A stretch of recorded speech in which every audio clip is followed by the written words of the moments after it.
Анаңа қалай болса солай сөйлеуші болма. Анаңды сыйлай біл, анаңды құрметте. Ауыр сөйлеп, ана жүрегін жаралаған кезде өзіңе бір сәт қарашы. Тіпті бір тал шашыңа дейін анаңның аялы алақанын көріп өсті. Анаңды жау көрме.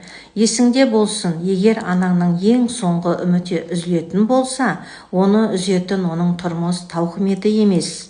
Табанына тас батып өсірген ұрпағының шүкірсіздігі менен қайырымсыздығы.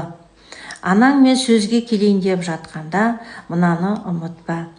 Анаңсыз мына үй емес мазар. Ата-анаңа тіпті уфтеме. Егер де аналарыңменен, жақындарыңмен қарым-қатынастарыңды жақсартқыларыңыз келсе, маған тіркеліп, тегін сабаққа қатысыңыз. Ол үшін профильдегі сілтемені басыңыз.